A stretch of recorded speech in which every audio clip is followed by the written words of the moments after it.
제가 기도하고 시작하겠습니다. 사랑의 아버지, 감사합니다. 오늘도 주님의 은혜 없이는 단 하루도 살아갈 수 없는 자들임을 고백합니다. 주님, 제가 여기까지 살아올 수 있었던 그 모든 것이 주님의 은혜임을 고백합니다. 그것을 기억하며 사는 삶 될 수 있도록 도와주세요. 감사드리고 예수님 이름으로 기도드립니다. 아멘. 함께 찬양하실게요.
나의 모든 것 다 주께 맡기니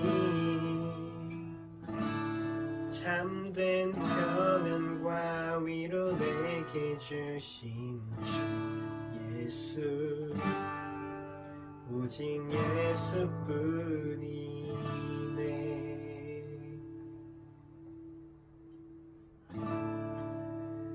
이 시간에 잠깐 예배를 위해서 함께 같이 기도했으면 좋겠습니다. 정말 세상이 주는 위로, 세상이 주는 기쁨, 그런 것이 없어도 정말 제 마음에 참 평안을 주시는 분이 주님이시기에 그것으로 만족할 수 있음을 고백합니다.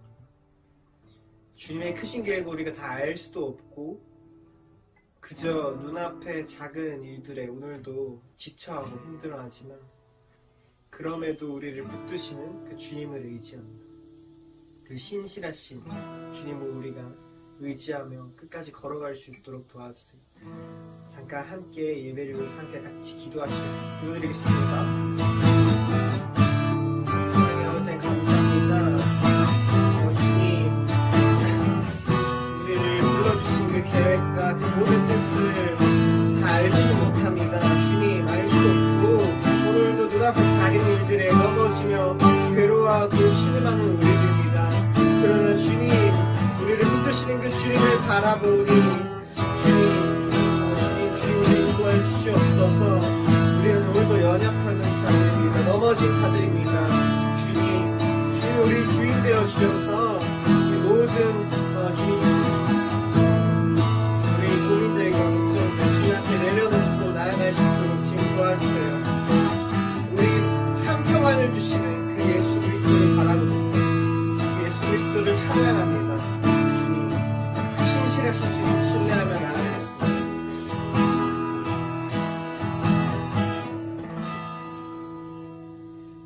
사랑의 아버지 하나님 감사합니다.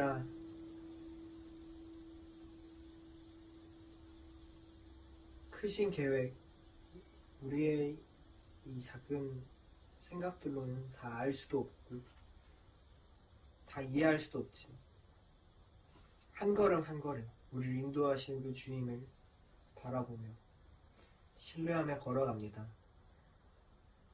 우리 이 작은 믿음을 받아주시고 눈앞에 작은 고민과 또 상황들에도 쉽게 넘어지고 좌절하는 우리들이지만 우리 모습을 바라보는 게 아니라 예수님 바라보며 가셨던 그 길 따라갈 수 있게 도와주세요. 근서드렸고 예수님의 이름으로 기도드립니다. 아멘. 함께 사도신경으로 우리 이 신앙을 고백하시겠습니다. 나는 전능하신 아버지 하나님 천지의 창조주를 믿습니다. 나는 그의 유일하신 아들 우리 주 예수 그리스도를 믿습니다. 그는 성령으로 잉태되어 동정녀 마리아에게서 나시고 본디어 빌라도에게 고난을 받아 십자가에 못 박혀 죽으시고 장사된 지 사흘 만에 죽은 자 가운데서 다시 살아나셨으며 하늘에 오르시어 전능하신 아버지 하나님 우편에 앉아 계시다가 거기로부터 살아있는 자와 죽은 자를 심판하러 오십니다. 나는 성령을 믿으며 거룩한 공교회와 성도의 교제와 죄를 용서받는 것과 몸의 부활과 영생을 함께 기도하시겠습니다. 하나님 아버지 은혜를 감사합니다. 이 무더운 여름을 맞이하여 이제 2달째 이렇게 무더위로 많은 사람들이 고생하고 있습니다. 이것 또한 우리가 환경을 오염하고 낭비했던 그 결과로 인한 것을 압니다. 아버지는 우리가 자연을 더 훼손하지 않고 잘 보존하며 하나님이 주께서 주신 이 환경을 잘 우리가 가꿀 수 있는 우리들 되게 하여 주시옵소서. 또 이 무더운 날씨로 인하여 야외에서 일하신 분들 건강해지지 않고 건강을 잘 하고 또 생업에 종사하는 분들, 농업하시는 분들, 수산업 하시는 분들 여러 가지 피해가 있는데 하나님 아버지 저들을 위로하시고 저들이 회복할 수 있도록 하나님 인도하여 주시옵소서. 오늘도 신령과 진정으로 예배하게 하시고 말씀으로 은혜 받아 세상 가운데 승리하는 저희들 되게 하여 주시옵소서. 감사드리며 예수님 이름으로 기도했습니다. 아멘. 자, 여러분 안녕하세요. 백목사의 시사브리핑. 오늘은 건국 대통령 이승만 박사와 재팬 인사이드 아웃이라는 그의 국제정책 박사 논문을 책으로 펴낸 책을 소개합니다.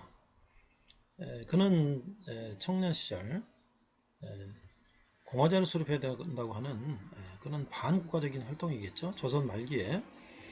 그래서 감옥에 수감되었고 그 한성 감옥에서 이제 예수를 만나고 콜레라를 통해서 많은 죄수들이 죽어갈 때 그 하나님께 매달려서 살려달라고 했고 하나님이 그를 살려주시고 그는 많은 책들을 성교사님이 보내준 책들을 읽고 그 안에서 그가 이제 그의 이제 이론적 사상을 정치적 이론적 사상을 집대성한 것이 독립정신이라고 했습니다. 자, 그는 이제 미국 대통령을 만나기 위한 특사로 선교사님을 통역하기 위해서 가서 그 뜻은 실패했어요. 그러나 뭐 일본의 방해를 했는데 국제정치학에서 우리나라 식민지의 나라의 이런 호소를 들어주기가 어렵겠죠. 그게 이제 가장 이 약소국가의 서름인 거예요. 아마 그때 이승만 대통령은 그런 생각을 했을 거예요. 야, 우리나라가 이렇게 힘이 약하고 인맥도 없고 아무것도 없으니까 이렇게 어렵구나.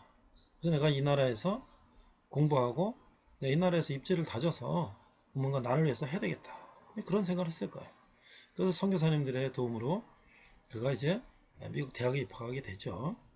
그래서 그는 배작당 다닐 때 배웠던 그 영어 실력으로 이제 조지 워싱턴 대학을 1년 만에 마치고 또 하버드 대학을 2년에 마치고 이제 프린스턴 대학교에서 국제정치학 박사학위를 받는 것이죠.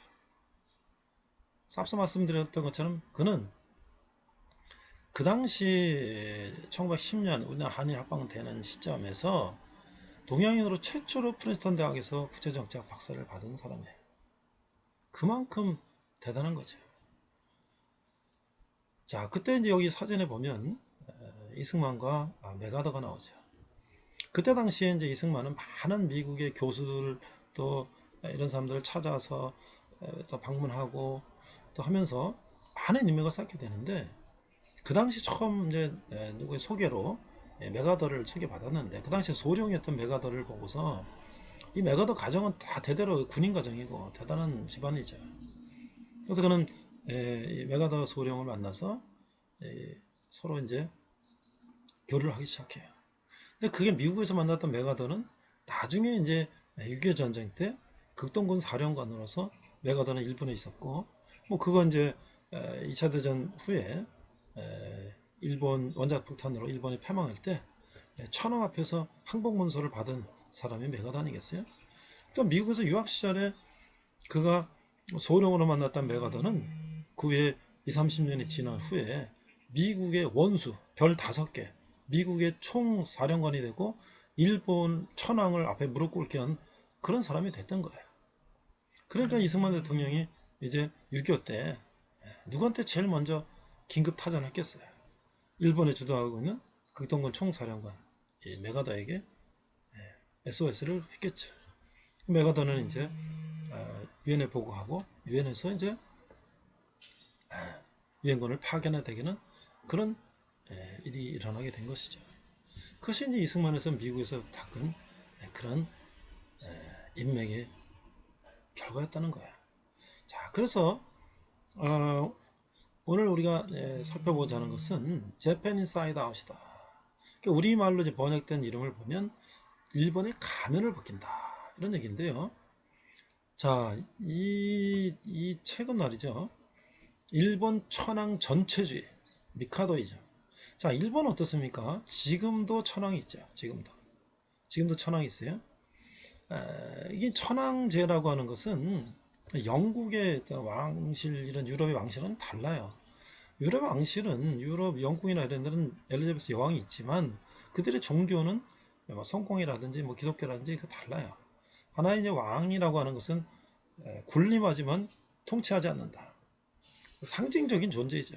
그러나 일본 천황은 달라요. 이 일본 천황은 하나의 종교적인 우상화가 되는 것이죠. 그래서 일본의 천황을 중심으로 한 것도 민주국가가 아니라 전체주의였어요. 그 당시에는 제국주의, 전체주의. 그래서 모든 것이 천황이 있고 밑에 수상이 있지만 천황의 이름으로 집단적으로 나라의 힘을 결집해서 제국주의 시대에 식민지를 개척하고 약육 강식, 강한 나라가 약한 나라를 먹는 또 강한 나라끼리도 붙어서 이겨서 그것을 뺏어가는 그런 시대였죠.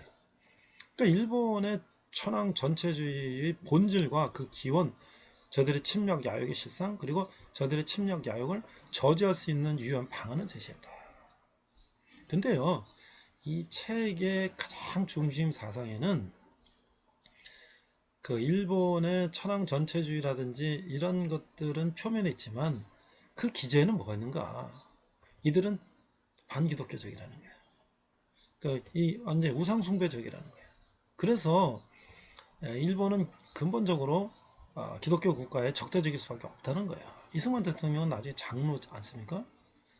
그는 사실 목사가 되기보다는 정치가 돼서 나라를 살리겠다는 그런 생각을 가지고 했지만 그 이면은 배제학당 졸업하고 한성 감옥에서 콜레라의 죽음 속에서 만난 예수님, 그 평생을 그 마음속에 하나님을 이제 섬기는 그런 마음 속에서 일본의 그 내면을 이제 기독교적으로 신앙적으로 분석을 한 것이죠.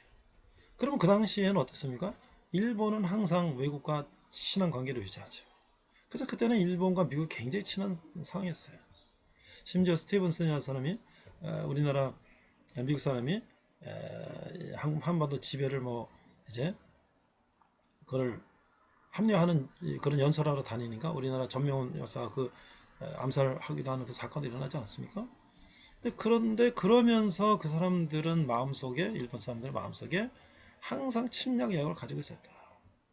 그러니까 이게 2차 세계대전이 일어나기 벌써 그 전에 이런 책을 나왔으니까 사실 미국 조약에서는요, 미국 조야에서는 별로 이거 신경 안 써요. 왜 미국 관계 좋은데. 그런데 이게 바로 그 몇 년 후에 일본이 진주만을 자살 특공대, 가미가제 특공대로 진주만에 있는 미국 항공모함 불뚝으로 들어가서 폭파시키면서 전면전을 벌이니까 그때 미국이 승만리라는 닥터 승만리가 재팬 인사이드 아웃이라는 책을 발간했는데 미리 일본의 침략을 예견했다. 그래서 이 책이 폭발적으로 이제 미국 조야에 이제 소개되고 이제 판매되는 것이죠. 그래서 이 이승만 대통령은 나아가 자유민주에 대한 최대적은 바로 이런 천황 전체주의와 더불어 공산 전체주의다. 그러니까 이게 얼마나 이게 대단한 예견이겠어요. 그는 한반도 출신의 이 식민지 출신의 젊은 이제는 40대 50대로 넘어가는 중년이 되겠지만 그런 학자가 일본이라고 하는 국가의 그 대면을 낱낱이 밝히는 책을 폈다는 것은 미국은 이제 어디 일본하고 싸워야 되니까 일본의 전략을 알아야 될 거 아닙니까? 그런 자료를 다 찾겠죠. 그중에 가장 핵심적인 내용을 밝힌 이승만의 재팬 인사이드 아웃은 미국에서 당연히 전 미국 사람들이 이걸 보고 분석을 해야 되겠죠. 그래서 천황 전체주의와 더불어 공산 전체주의를 세계 최초로 밝힌 의림적 최초의 진정한 진보주의 정책이다. 지금 좌파 우파가 진보와 보수를 얘기하는데 진보란 그런 게 아니죠. 진보라는 것은 프로그레스, 앞서가는 거예요. 그래서 앞서서 내다보는 거예요. 이제 우리 좌파 이제 그런 공산주의 사회주의가 진보고 우파 이런 게 보수다 그러는데 그거는 말의 장난이고요. 진정한 진보라는 것은 좌나 우나 미래를 예측하고 혁신적으로 미래를 앞장서서 선도해 나가는 게 그게 바로 진보죠. 이승만 대통령의 대표작인 재팬 인사이드 아웃을 우리가 한번 젊은이들은 특히 읽어보고 우리나라 이런 세계적인 성학자가 있었구나 라는 것을 세계 노벨문학상을 탄 펄버 교수도 이 책에 소개를 하면서 전율을 느끼는 책이다 라고 소개할 정도면 얼마나 이 책이 세계인들에게 충격을 준 책인가를 우리가 한번 읽으면 좋을 것 같아요. 이상 백목사의 시사브리핑이었습니다. 네, 오늘은 고린도후서 세 번째 시간으로서 예루살렘 교회를 위한 구제헌금 그리고 8월 광복절을 맞이하여 일본 내막기 이승만 대통령의 박사학위 논문을 책으로 출간했던 재팬 인사이드 아웃이라는 제목으로 말씀을 나누고자 합니다. 자, 오늘 본문은요, 고린도후서 9장 6절에서 7절입니다. 한글과 영어로 자막을 보면서 함께 읽도록 하겠습니다.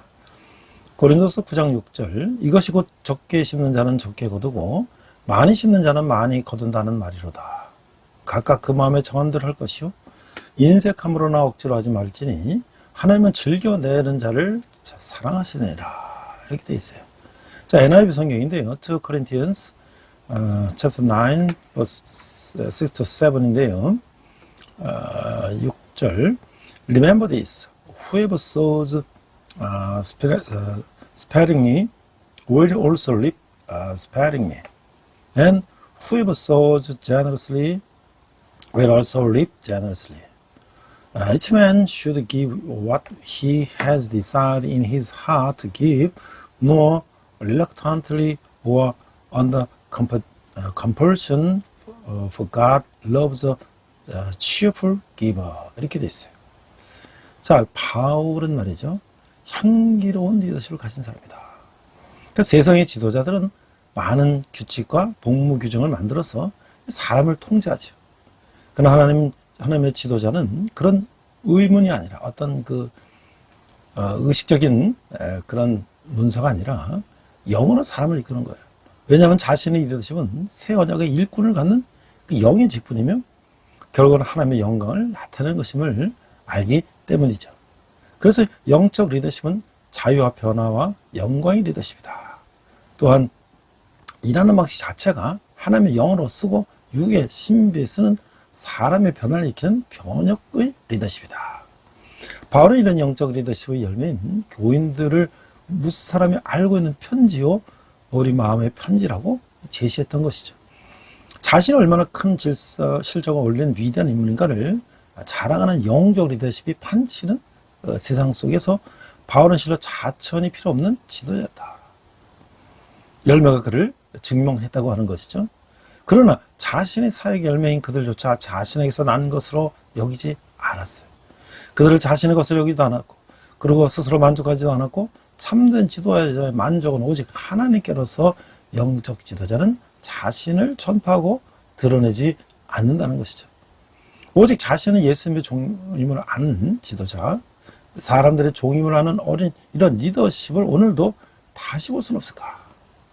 바울, 그가 실로 그리스도의 향기를 내는 지도자였다고 하는 거예요.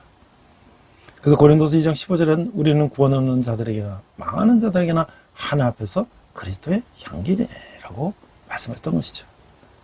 또 바울의 제자인 디도는 교회 문제를 해결하는 리더였다.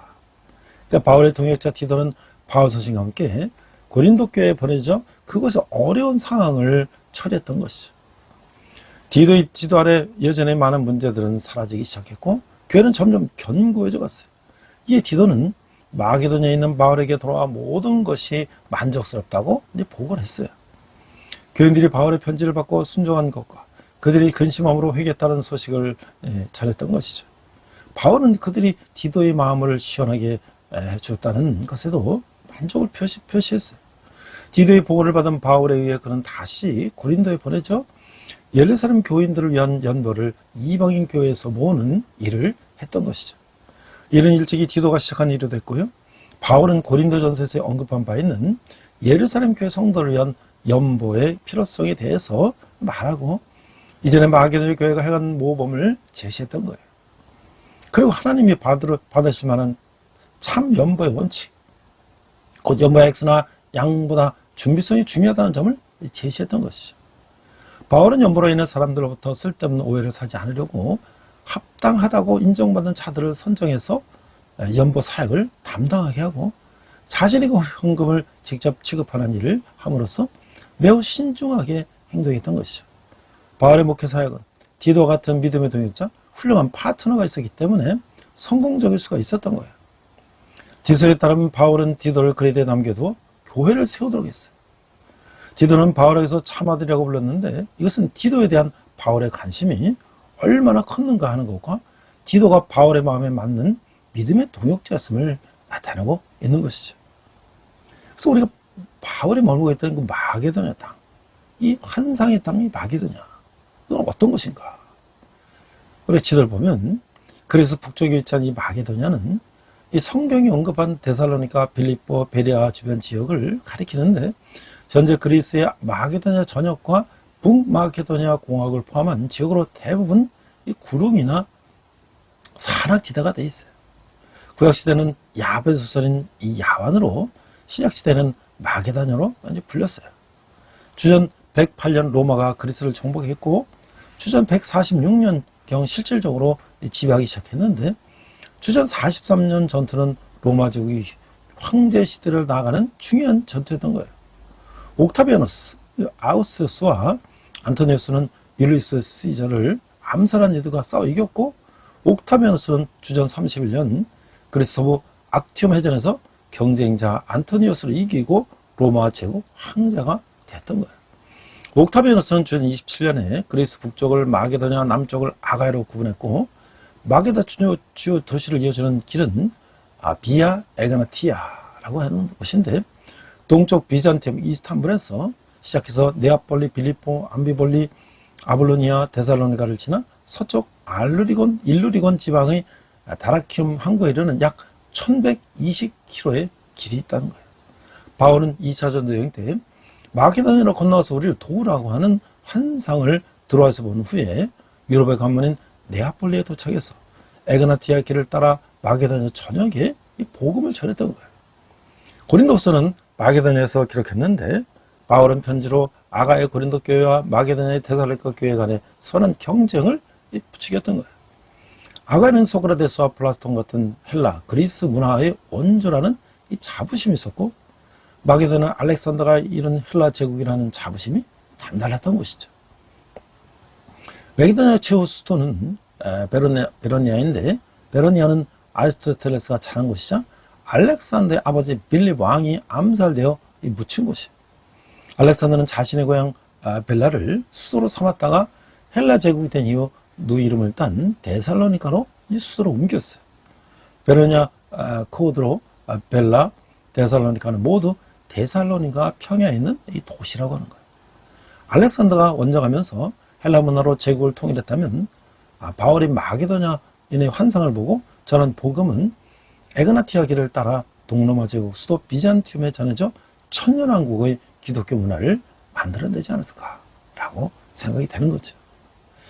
자, 우리에게 이제 화목이라고 하는 것은 우리에게 주신 사명인데, 이 화목, 헬라어로는 카달라게라고 하는데, 이 화목하게 하다, 또 카달라소, 신약 성경 전체에서 오직 이 바울만이 사용하는 단어라는 거예요.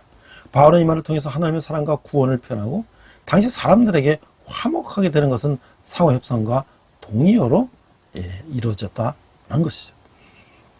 그러나 하나님과 인간의 화목은 하나님의 주관적인 뜻에 따라 그리스도의 희생을 통해서 우리에게 주어진 놀라운 은혜의 결과라고 하는 거예요.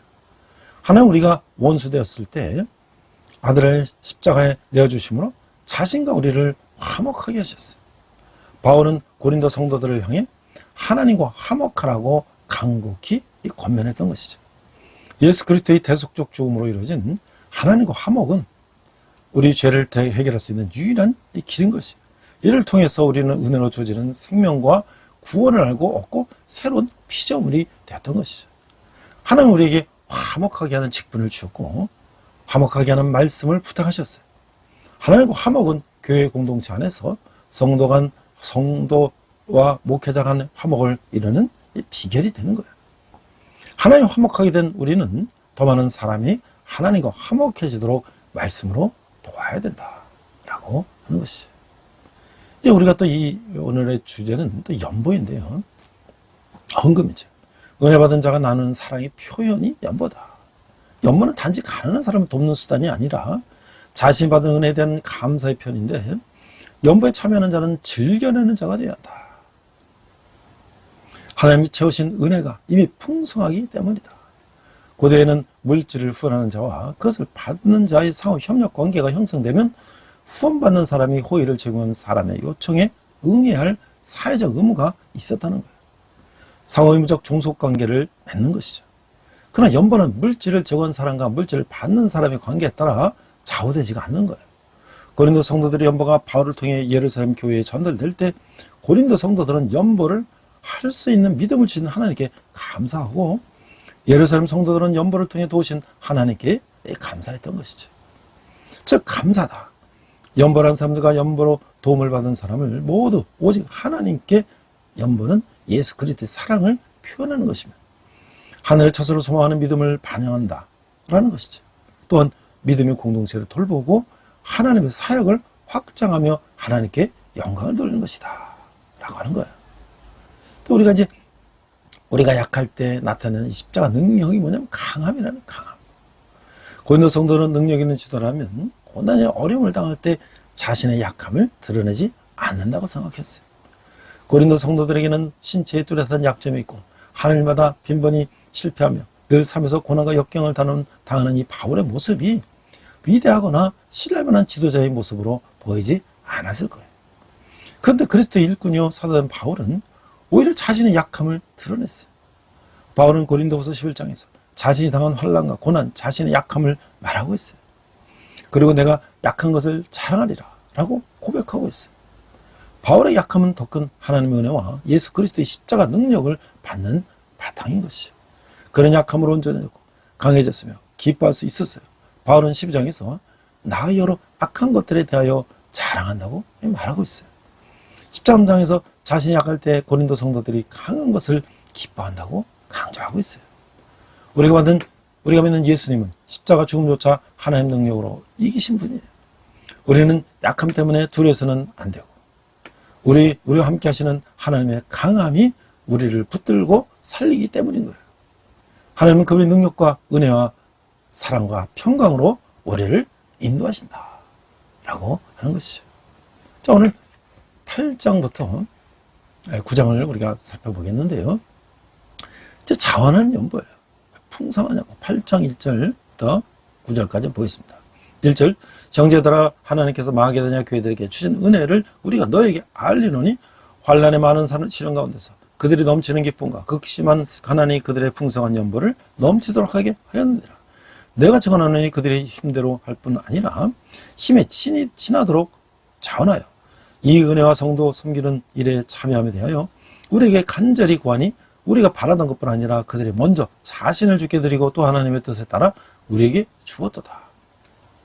그러므로 우리가 디도를 권하며 그가 이미 너희 가운데서 시작하였은즉 이 은혜를 그대로 성취하게 하려 하였노라. 오직 너희는 믿음과 말과 지식과 모든 간절함과 우리를 사랑하는 이 모든 일에 풍성한 것 같이 이 은혜도 풍성하게 할지니라. 내가 명령으로 하는 것 말이 아니오 오직 다른 이들의 간절함을 가지고 너희의 사랑의 진실함을 증명하고자 함이로다. 우리 주 예수 그리스도의 은혜를 너희가 알거니와 부여신으로서 너희를 위하여 가난하게 되심은 그의 가난함으로 말미암아 너희의 부를 부여하게 하려 하심이라. 자, 이 자원하는 연보다 이 풍성한 연보. 그러니까 연보는 앞에서도 언급했지만 어려운 사람을 돕기 위해 이게 예물인데요. 바울은 마게도냐 교회들이 드린 풍성한 연보에 대해서 언급하고 있어요. 마게도냐 교회들은 바울이 2차 전쟁 때 세운 빌립보, 베레아, 데살로니가 교회 등을 가리키는데 그들은 큰 환난과 시련 가운데서도 예루살렘 교회의 어려운 성도들을 돕기 위해 힘에 친하도록 연보했다는 거예요. 바울은 이로써 이방인 성도들과 유대인 성도들의 화해와 연합을 도모하고자 했던 것이죠. 바울은 디도를 보내 고린도 성도들의 사랑도 진실함을 확인하고자 하는 거예요. 그러나 이러한 진실한 사랑이 예수님께서 비롯되었다고 하는 것이죠. 예수님은 부여하신 분이지만 우리 위해 가난하게 되셨어요. 주님 은혜를 아는 성도는 희생하는 사랑을 기꺼이 나타내는 것이죠. 자, 이런 질문을 할 수가 있어요. 연보에 관해 바울은 마게도냐 교회들이 어떤 면을 칭찬했나요? 어렵고 힘을 들 때 나는 나보다 힘든 사람을 기억하고 구제헌금을 드리나요? 힘에 친하도록 헌금했다는 거죠. 어려운 이스라엘에서 우리가 헌금하는 그런 마음을 가져야 된다는 거예요. 자, 8장 10절에서 15절에 보니까 연보의 목적이에요. 10절, 이 일에 관한 나의 뜻을 알리노니 이 일은 너희에게 유익함이라. 너희가 1년 전에 행하기를 먼저 시작할 뿐 아니라 원하기도 하였은즉 이제는 하던 일을 성취할지니 마음에 원하던 것과 같이 완성되어 있는 대로 하라. 할 마음만 있으면 있는 대로 받으시더요 없는 것은 받지 아니하시리라. 이는 다른 사람들은 평안하게 하고 너희는 곤고하게 하려는 것이 아니요 균등하게 하려는 것입니다. 이제 너희의 넉넉한 것으로 그들의 부족한 것을 보충함 후에 그들의 넉넉한 것으로 너희의 부족한 것을 보충하여 균등하게 하려 합니다. 기록된 것 같이 많이 거둔 자도 남지 아니었고 적게 거둔 자도 모자라지 아니었느니라. 자, 우리가 이 연보의 목적은요, 이 바울은 연보를 드리는 것이 유익한다는 것을 강조하고 있어요. 연보는 1년 전에 고린도 성도들이 먼저 시작했는데 거짓 교사들의 방해로 중단이 됐어요. 거짓 교사들은 바울이 연보적 일부를 가져간다고 거짓말한 것으로 보이는 거예요. 바울은 고린도 성도들에게 중단한 연보를 다시 시행하라고 권면하고 있어요. 또 마음에 원하던 것 같이 자원해서 하라고 하는 거예요. 연보는 받는 사람만 평안하라고 하고 드리는 사람은 공고하려는 것이 아니라고 하는 거예요. 오히려 서로 부족함을 보충해 줌으로써 결국 모두를 균등하게 다 같이 평안히 살게 하려는 것이라는 거예요. 가난한 자를 불쌍히 여기는 선행은 하나님께 구워드리는 것과 같다고 하는 것이죠. 자, 이런 질문을 할 수가 있어요. 넉넉한 성도가 부족한 성도를 채워주는 일이 왜 중요한가요? 공동체 안에서 내가 그 부족함을 조금이나마 보충해주고픈 지체는 누구인가요? 우리가 이 재정을 맡은 사람들을 이제 그 디도 그 동역자들이 있는데요. 16절, 20절을 이렇게 말씀하고 있어요.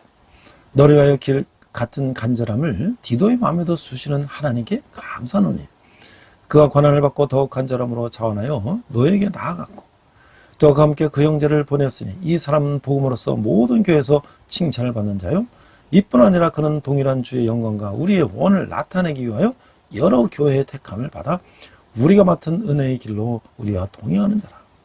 이것을 주시면 우리가 맡은 이 거액 연보에 대하여 아무도 우리를 비방하지 못하게 하려 함이니 이는 우리가 주 앞에서만 아니라 사람 앞에서도 선한 일에 조심하려 함이라.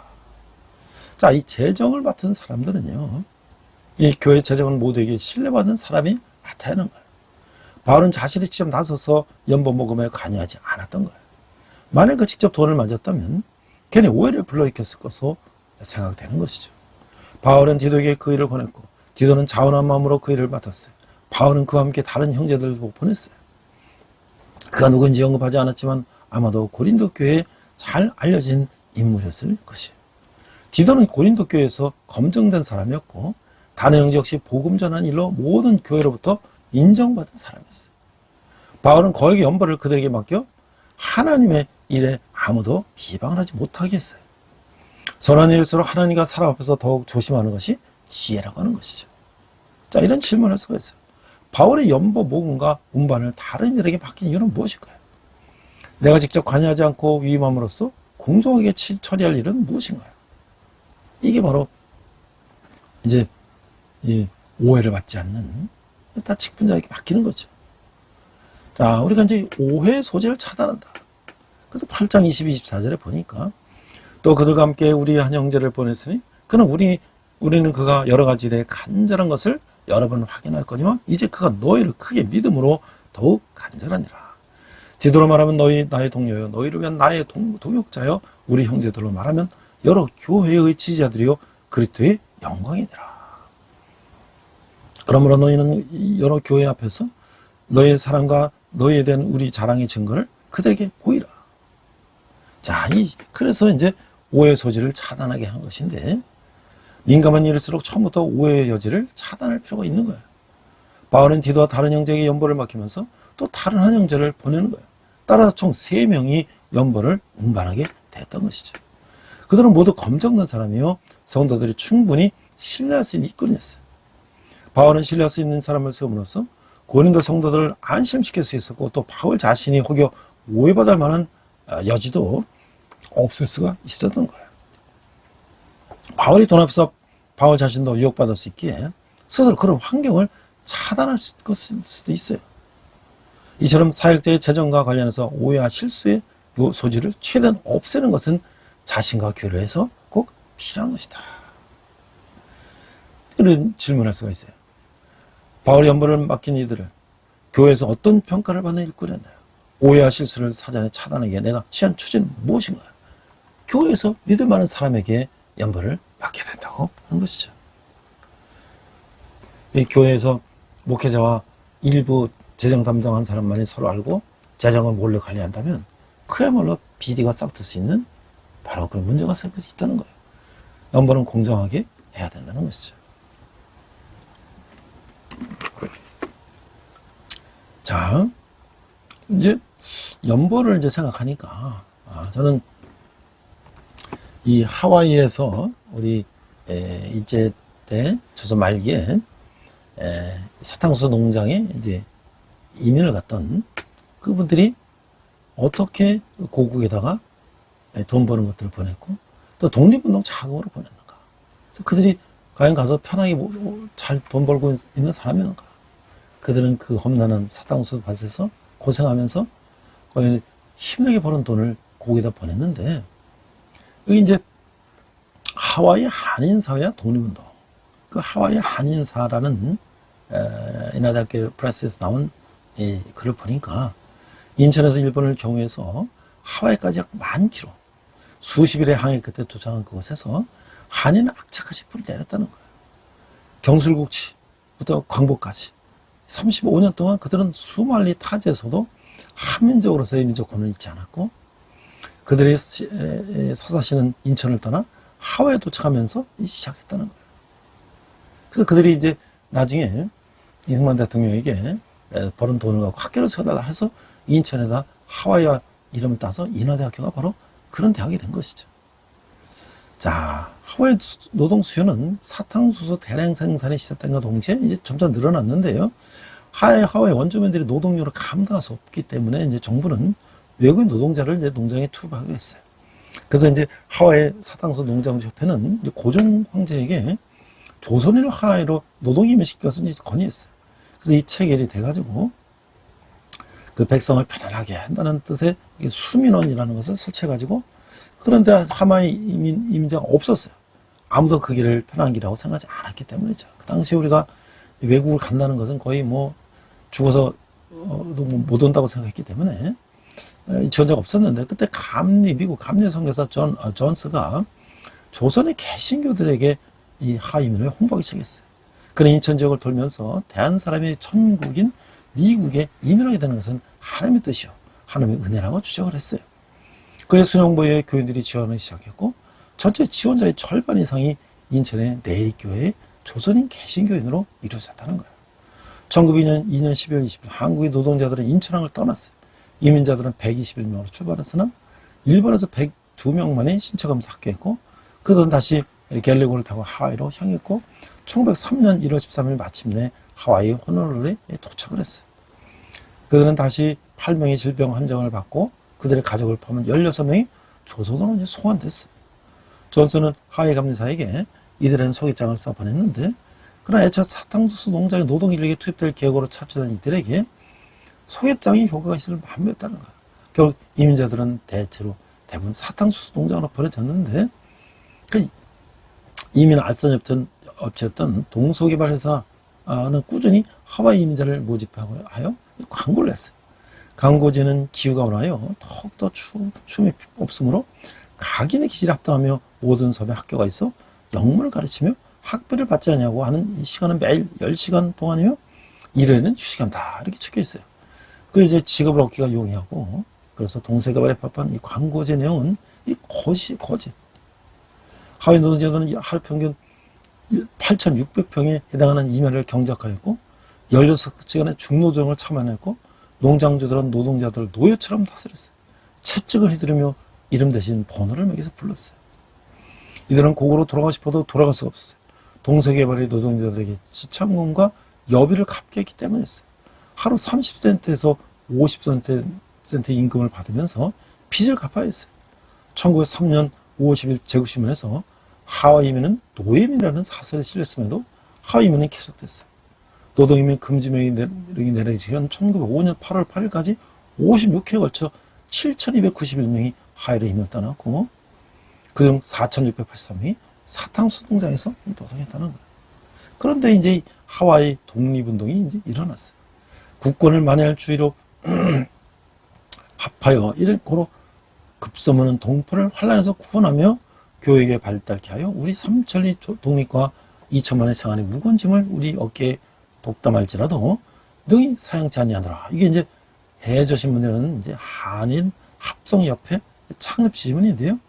하와이에서 정착한 한인들이 친목회를 조작해서 연락망을 구축하고, 이것들이 이제 해금 일사 사건이 실패로 돌아가고, 또 이제 한인 사회는 이제 민족 단체로 통합하자고 해갖고 이제 분리됐던 여러 독립 단체들이 합해지면서 이제 한 800명이 이제 이뤘다는 거예요. 그 하와이 한인 사회가 합성협회로 통합되자 북미와의 합동까지 나가야 한다는 여론이 일었는데, 1908년 합성협회는 미국 본토에서 안창호 선생이 결성한 공립협회와 논의를 시작했어요. 그래서 두 단체는 1909년 2월에 국민회의로 재탄생하게 되는 거예요.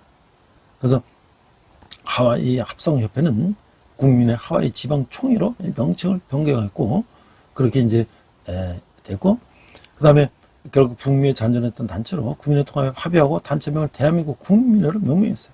1910년 2월 10일에는 이승만도 이제 국민회에 가입하게 되는 거죠.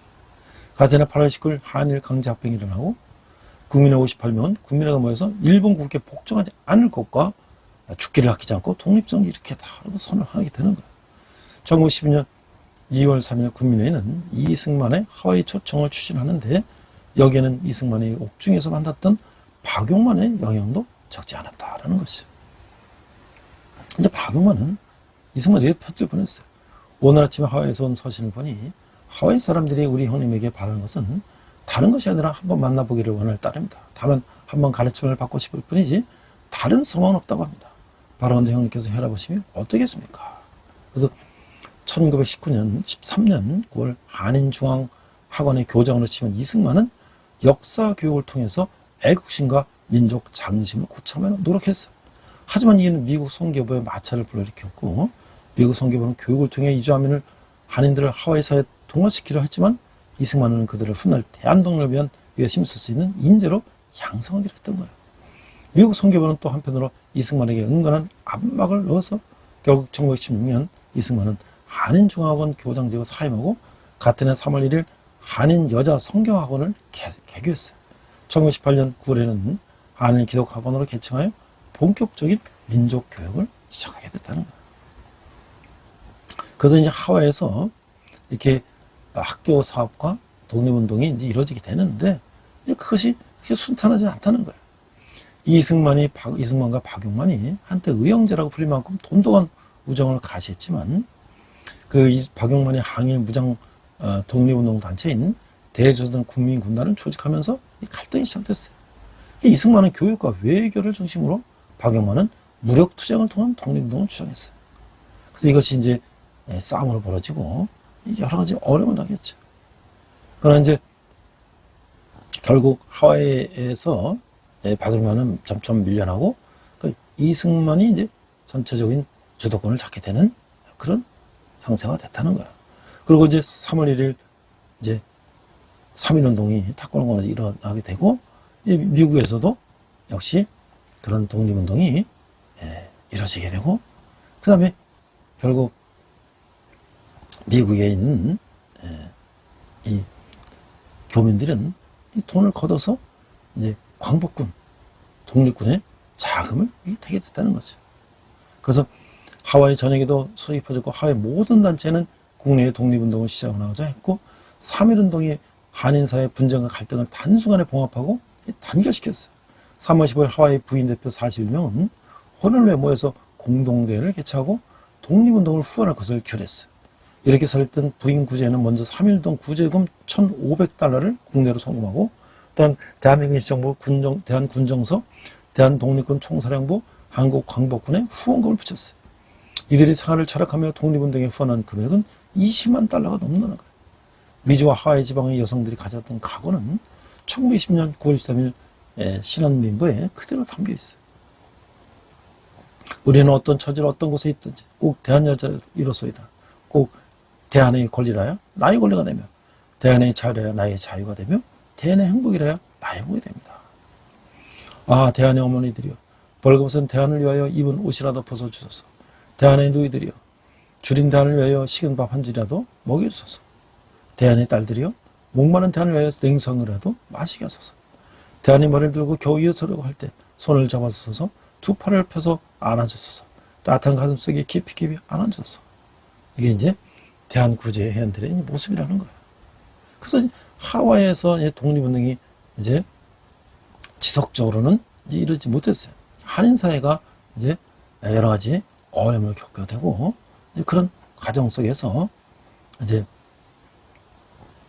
하와이 민족 지도자들이 이승만, 박용만이 같이 이제 또 과거를 청산하고 이제 단결에 모이고 해서 이런 독립을 하게 됐는데 또 박용만이 피살되고 이런 과정 속에서 있었지만, 그러나 하와이의 교민들은 지속적으로 독립운동가 고국에다가 이 자금을 보냈다고 하는 것이죠. 그래서 이게 그 일제시대 때 하와이 독립운동 자금 영수증이 이제 발견됐다는 거예요. 그래서 이 사진을 보면 일제강점기 하와이 이민 1세대들이 기반 독립운동 자금 영수증과 납부자 명단이 최고 하와이의 현지 교회에서 이게 대량 발견했다. 그래서 이제 그런 역사가 있었다고 하는 것이죠. 자, 또한 이제 사탕수수와 또 사탕수수와 파인애플 농장에서도 번 돈을 이제 고구로 보냈는데, 이 돈이 탁월했다는 교민들도 힘을 보탰는데, 그 특히 주목을 보는 이 모금 활동인데요. 하와이나 샌프란시스코 그 미주 지역에서 막 약 1만에 달하는 교인들이 살고 있었는데, 그 지속한 가난으로 인해 일자를 찾아 이곳까지 왔는데, 고단한 삶에 불구하고 이들이 대한민국 국민의 같은 단체를 조직해서 해방 직전까지 독립운동의 가장 든든한 자금 혼처가 되었는데, 1919년 대한국민의 중앙후원 총회의 자금은 8만 5천 달러. 그러니까 이게 인플레이션 고려해보면 현재 약 18억 원에 달하는 거다. 엄청난 돈들을 독립운동가 고국에다 보냈다는 거죠.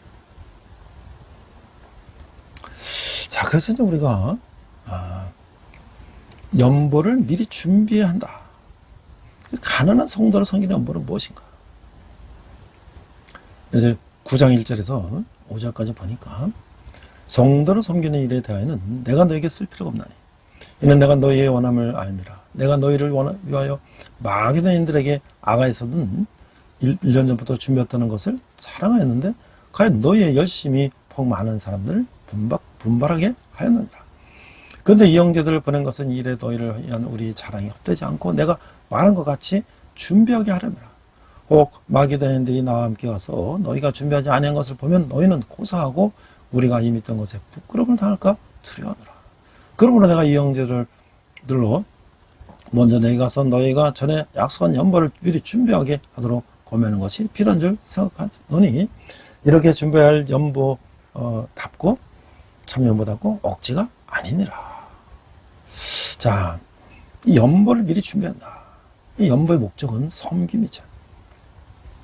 바울은 성도를 섬기는, 곧 예루살렘 성도를 돕는 구제의 모금을 위해서 연보를 독려했어요. 바울은 연보운동이 고린도 교회에서 1년 전부터 전개되었다며 많이 사실을 마게도 성도들에게 자랑했어요. 바울이 디도와 두 형제를 고린도 교회에 보낸 이유는 고린도 성도들이 이전에 약속한 대로 연보를 준비해 두게 하려는 거예요. 바울은 고린도 성도들에 대한 자랑이 빈말이 되지 않기를 바란다고 당부하고 있어요. 그리고 미리 준비할 참 연보라고 교훈하고 있어요.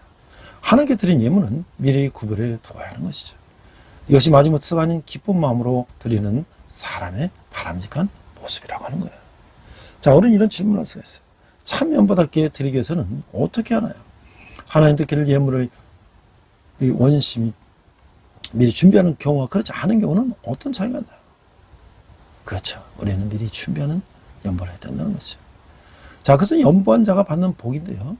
9장 6절에서 9절을 보니까, 이것이 곧 적게 심는 자는 적게 거두고 많이 심는 자는 많이 거둔다는 말이로다. 각각 그 마음에 정한 대로 할 것이요 인색함으로 옥진하지 말지니 하나님은 즐겨내는 자를 사랑하시느니라. 하나님의 능히 그 은혜를 너에게 넘치게 하시니 이는 너희로 모든 일에 항상 모든 것이 넉넉하여 모든 착한 일을 넘치게 하려 하심이라. 기록된 바 그가 흩어 가난한 자들에게 주었으니 그의 의가 영원토록 있느니라 함과 같으니라. 그 연보한 자가 받는 복. 바울은 연보를 씨 뿌리는 일에 비유했어요. 씨를 뿌린 이유는 열매를 얻기 위해서죠. 당연히 적게 심는 자는 적게 거두고 많이 심는 자는 많이 거둘 것이죠. 본문에서 바울이 강조하는 바는 연보의 액수가 아니라 연보하는 사람의 자세라고 하는 거예요. 연보할 때 인사하게 하거나 억지하면 안 되고 자원해서 즐겁게 한다는 거예요. 하나님 즐거운 마음으로 내는 사람을 사랑하신다는 거예요. 나름의 삶을 산다고 궁피해지지는 않는 것이죠.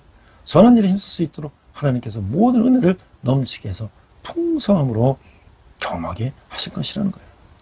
하나님은 가난한 사람들에게 아낌없이 나누는 일을 의뢰하시고 영원히 기억하시는 거예요. 하나님은 우리의 선한 섬김을 기억해 보시고 보상해 주신다는 거죠. 그래서 하나님은 어떤 마음으로 연보하는 사람을 사랑하시나요? 구제를 위한 헌금을 할 때 나는 어떤 마음을 하나요? 자, 그 다음에 연보의 개인적 유익이 있는데요. 심는 자에게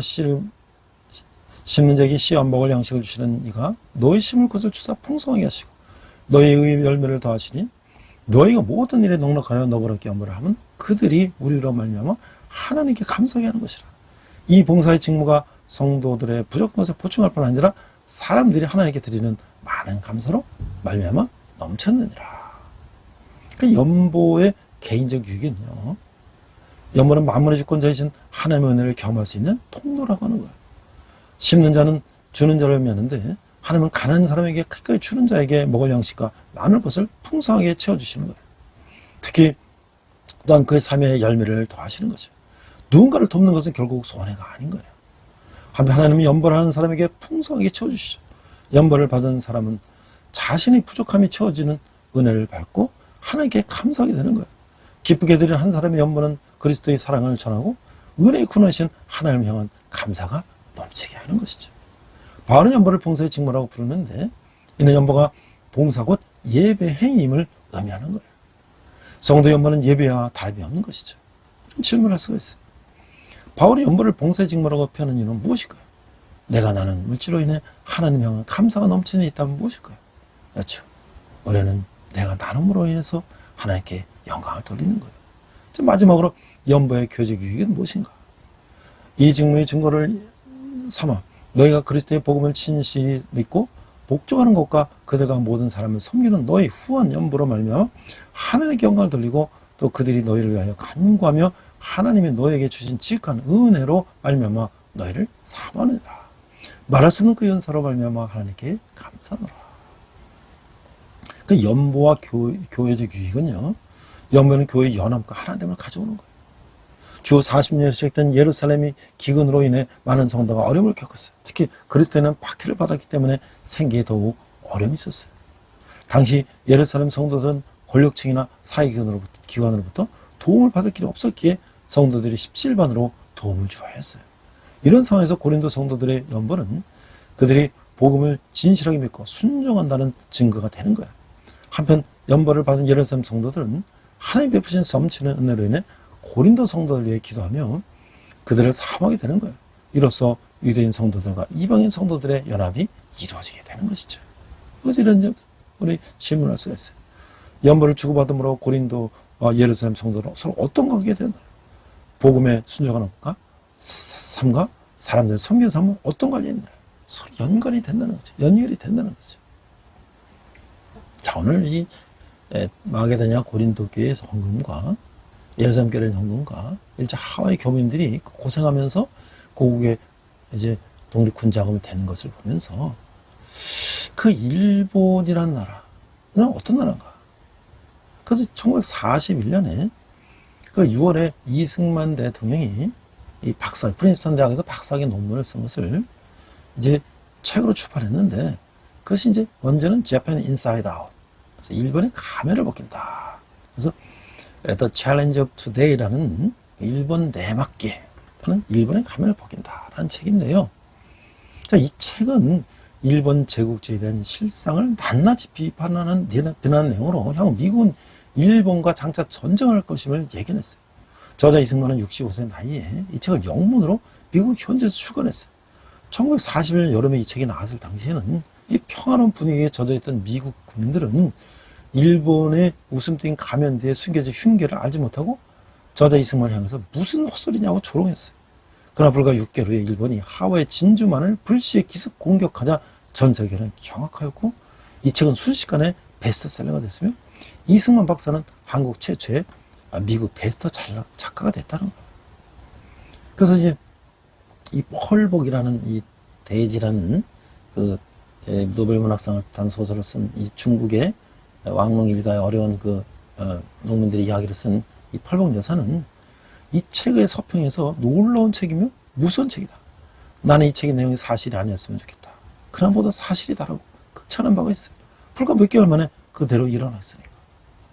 이 책은 일본 천황 전체주의, 니카이도이즘의 본질과 그 기원, 저들의 침략 야욕의 실상, 그리고 저들의 침략 야욕을 저지할 수 있는 유일한 방안을 제시하고 나아가서 자유민주주의에 대한 최대적은 바로 이런 천황 전체주의와 더불어 공산 전체주의를 세계 최초로 밝힌 우리 민족 최고의 진정한 진보주의 정치가 이승만 박사의 대표적이다. 이승만 박사를 제대로 이야기해서 그리고 대한민국의 건국 이념을 올바로 이야기한 대한민국 국민 모두의 필독서다. 그래서 이 책에 보면 1940년 이후 미국인들은 일본이 미국과의 한판 전쟁을 준비하느라 광분하고 있는데도 그런 대목을 전혀 모른 채 마치 꿈속을 헤매듯이 친일 분위기에 취해 있었다. 미국인들이 이렇게 일본인들의 실상에 대해 무지했던 이유는 그동안 일본의 군국주의자들이 미국인들을 상대로 펼쳤던 거짓 선동의 결과였다. 그러나 일본 천황 전체제의 기원과 실상, 저들의 행태 등을 정확히 이해하고 있었던 이승만 박사는 일본이 빠른 시일 안에 미국을 침공하려는 것을 알고 이를 미국민들에게 알려서 일본의 침공에 대비하도록 해야겠다고 결심한다. 그는 그동안 일본이 쓰고 있는 가면을 통해 일본을 인식하고 있었던 미국인들에게 일본의 가면 뒤의 실체를 알려주기 위해서 책을 쓰기로 결심하고 1941년 6월에 재팬 인사이드 아웃이라는 책을 출간했는데 이 책에서 그는 일본이 머지않아 미국을 기습 공격해 올 것이라고 예언했고 그러나 책이 출간 당시 그 가능성을 믿고 이승만 박사의 말에 귀를 기울였던 미국인은 거의 없었다고 하는 거야. 그러나 책이 출간되고서 5달이 지난 1941년 12월 7일 하와이 진주반에 있는 미군 계군기지에 일본군이 폭격당하자 미군들은 그저 이승만 박사의 예언이 옳았음을 알게 되고 따라서 미국의 정치 지도자들과 군사 지휘관들이 이 책을 적극 일본을 이야기한 필독서로 간주하게 됨으로써 이 책은 순식간에 미국 전역에 걸쳐 베스트셀러가 되었다.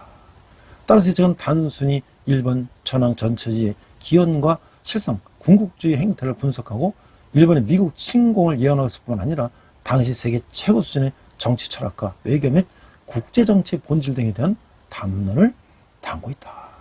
이 책이 출간되기 전에는 소련, 독일의 나치주의와 일본, 이태리 등 주축국에 대항하여 싸우는 미국과 영국 등 자유민주주의 연방 진영과 연합국에 이르러 소련 공산주의 전체주의 위험성에 관심을 기울였던 사람이 없었어요. 이승만 박사 혼자서 이 책에서 개인의 자유를 바탕으로 한 자유민주주의 체제를 위협하는 체제는 일본의 천황 전체주의와 더불어 소련의 공산주의 전체주의 체제라고 주장하고 오랜 세월에 걸쳐 인류 문명에 발전시킨 최고의 정치체제인 자유민주주의 체제를 지켜낼 뿐 아니라 전 세계로 확산시켜 나가기 위한 정치 외교적 방안을 제시하고 있다는 거예요.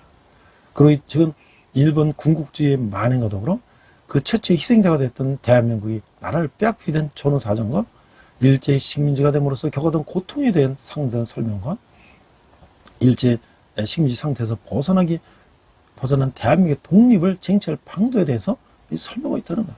그러나 이런 모든 것들보다 중요한 것은 일제 압제에서 벗어난 새로 독립하게 될 대한민국이 나아가야 할 방향과 지향해야 할 가치를 제시하고 있다는 거예요. 이승만 박사가 이 책에서 제시한 방향과 가치는 바로 지금 대한민국이 가야 할 방향과 지향해야 할 가치, 즉 대한민국의 건국 이념이 되고 있다는 거예요. 이렇게 본다면 우리 민족사에서 가장 최초의 진정한 진보주의 정치가는 바로 이승만 박사라고 할 수 있다.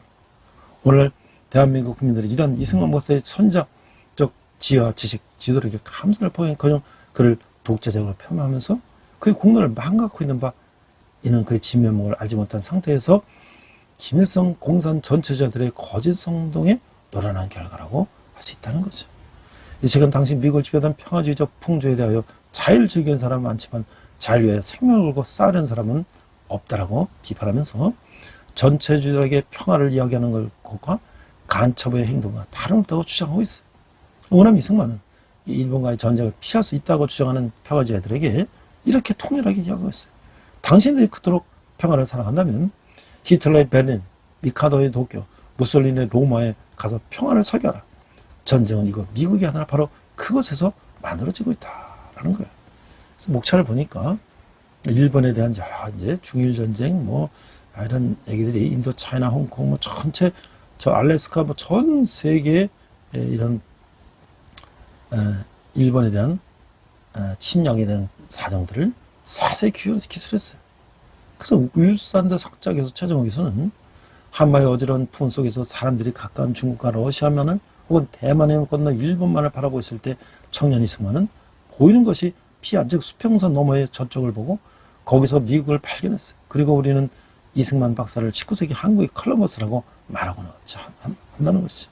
대한민국 공군 한국 역사에 러시아 대신 미국을 끌어들인 이 박사의 결단의 소산이고, 한국의 수천 년 역사에서 우리가 오늘날처럼 번영을 누리는 것은 대한민국을 건국한 이승만 박사의 공로이다. 그런데 지금 국민들은 이 위대한 지도자를 몰라도 너무 모르고 있다라는 거예요. 연세대학에서 그 유석춘 교수는 이렇게 썼어요. 이 책만큼 일본 철학제의 실체를 간결하고도 설득력 있게 정리한 책은 없다. 우리가 철학 전체주의 실체를 알면 이것이 스탈린으로 대표되는 공산 전체주의, 물론 북한의 수령 전체주의와 얼마나 유사한지 알게 된다. 이 문제를 이해해야 전체주의와 평화를 유지한다고 주장하는 소위 평화주의자들의 위선을 알 수가 있다. 이 쟁점을 이 책보다 더 잘 설명한 책은 없다라고 설명하고 있는 거죠. 기도하겠습니다. 하나님 아버지 은혜를 감사합니다. 이제 고린도 교회, 이제 많은 바울을 음해하는 세력들이 바울을 모함하고 음해했지만, 바울은 아버지 그런 그들과 맞서서 고린도 교회를 사랑하고 고린도 교회의 문제를 해결하고 또 그들을 통하여서 헌금하여 예루살렘 교회를 도운 것처럼 이 나라 이 민족이 참 어려운 정말 식민지 지배를 당했을 때 선각자들이 이 나라 이 민족을 위해서 싸우고 헌신하고 수고했던 걸 생각하면 우리가 오늘 어떤 삶을 우리가 어떤 국가를 어떤 미래를 설계되는지 우리가 예수 그리스도 안에서 그 길을 발견할 수 있는 우리가 될 수 있도록 인도하여 주시옵소서. 감사드리며 예수님 이름으로 기도했습니다. 아멘. 시간 내게 있는 모든 것을 찬양하시면서 함께 헌금하시겠습니다.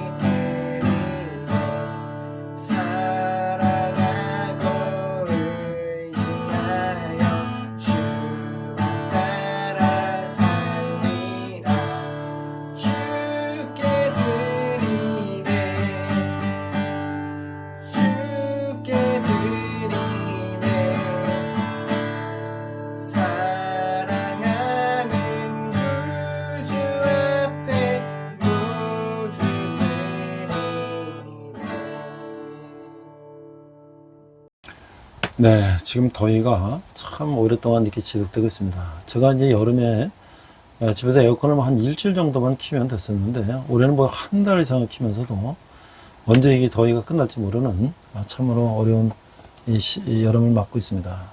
특별히 이제 야외에서 수고하시는 분들, 특별히 또 이 농촌에서 또는 이제 그 생업에 종사하시는 분들 참으로 어려움을 당하고 있습니다. 우리가 어떻게 자연을 잘 보존하고 또 자연을 잘 우리가 훼손하지 않고 가꿔야 되는지를 이 환경 기후 변화를 통해서 우리가 깨닫습니다. 아무쪼록 이 더위가 잘 이제 지나가고 또 시원한 가을이 속히 왔으면 좋겠습니다. 우리 대학생들이 이제 벌써 2학기 수강 신청을 했고요. 또 저희들은 2학기 강의 준비를 하고 있습니다. 또 우리 군대에 있는 청년들은 이 무더위 속에서도 국방 임무를 다해서 수고하고 있습니다. 저는 지난 주간에 CBMC 기독실업인회에서 울산에서 전국대회를 했는데, 한국대회를 했는데 한 2-3천 명이 모여서 집회하고 이렇게 교육을 했는데, 저는 한 1박 2일 가서 우리 진인터랩 삶의 부여기는 단순한 재정원리 이 부스에서 책을 소개하고 많은 사람들과 만나서 또 책을 이야기했어요. 또 CBMC 집행부와 함께 앞으로 CBMC 이제 지회 연합회 이런 각 회원들에게 이 재정 강의를 하는 것을 의논하고 추석 이후부터는 본격적으로 시작될 것 같습니다. 앞으로 우리 한국 교회에 새로운 크리스천 재정 원리가 이렇게 털을 닦고 또 많은 사람들이 재정에 대한 어려움을 극복하고 많이 또 헌금하고 주의를 지키는 그런 삶이 됐으면 좋겠습니다.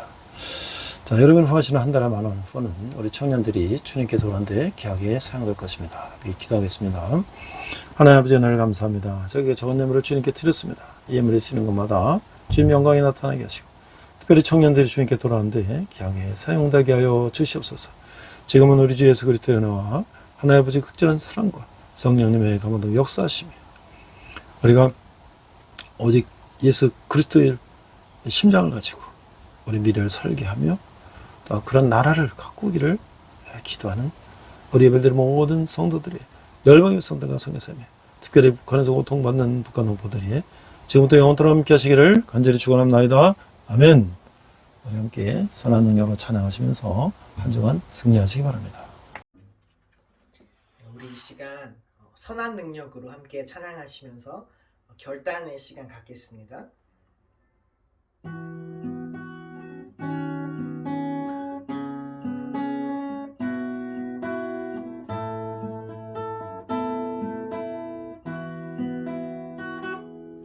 그 선한 힘에 고요히 감싸여 그 놀라운 평화를 누리며 나 그대들과 함께 걸어가네 나 그대들과 하늘을 여네 지나가 너물 어둠의 날들이 무겁게 내 영혼 짓눌러도 오 주여 우릴 외면치 마시고 약속의 구원을 이루소서 그 선한 힘이 우릴 감싸시니 믿음으로 일어날 일 기대하네 주 언제나 우리와 함께 계셔 하루 또 하루가 늘 새로워 주께서 밝히신 작은 촛불이 어둠을 헤치고 타오르네 그 빛에 우리 모두 하나 되어 온 누리에 비추게 하소서 그 선한 힘이 우릴 감싸시니 믿음으로 일어날 일 기대하네 주 언제나 우리와 함께 계셔 하루 또 하루가 늘 새로워 이 고요함이 깊이 번져갈 때 저 가슴 벅찬 노래 들리네 다시 하나가 되게 이끄소서 당신의 빛이 빛나는 이만 그 선한 힘이 우릴 감싸시니 믿음으로 일어날 일 기대하네 주 언제나 우리와 함께 계셔 하루 또 하루가 늘 새로워 그 선한 힘이 우릴 감싸시니 믿음으로 일어날 일 기대하네 주 언제나 우리와 함께 계셔 하루 또 하루가 늘 새로워 주님과 동행하시는 복된 한 주 되시길 축복합니다.